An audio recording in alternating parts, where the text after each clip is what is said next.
வச்சுட்டு கொஞ்சமாக ஆயில் சேர்த்துக்கலாம். கூடவே 1/4 டீஸ்பூன் சீரகம், தட்டி வச்ச 2 பல் பூண்டு, கொஞ்சமாக இஞ்சி, பொடியாக கட் பண்ண 2 கிரீன் சில்லி எல்லாம் சேர்ந்து ஓரளவுக்கு வதங்கினதுக்கப்புறம் பொடியாக கட் பண்ண ஒரு பெரிய வெங்காயம், பொடியாக கட் பண்ண பீன்ஸ் 5 இல்லைனா 6 சேர்த்துக்கலாம். சின்ன சைஸில் ஒரு கேரட், பச்சை பட்டாணி இருந்தால் அதை கூட நீங்கள் ஆட் பண்ணிக்கோங்க. ஃப்ளேவருக்காக கொஞ்சமாக கருவேப்பிலை, கம்பு அளந்த அதே கப்பில் 7 கப் தண்ணியை அளந்து எடுத்திருக்கேன். அதை மண் பாத்திரத்தில் சேர்த்துடலாம். ஏற்கனவே மிக்சியில் அரைச்ச கம்போட 1 கப் தண்ணி சேர்த்துருக்கேன்.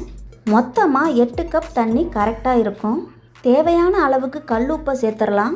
இப்போ தண்ணி நல்லா கொதிக்க ஆரம்பிச்சிருச்சு. கரைச்சி வச்ச கம்பை இதோட சேர்த்து மிக்ஸ் பண்ணிக்கலாம். இந்த மாதிரி மெத்தடில் செஞ்சு பாருங்கள். கஞ்சி அவ்வளோ வாசமாக சூப்பராக இருக்கும். எப்போவுமே ஒரே மாதிரி கம்மங்கூழ் செய்யாமல் இப்படி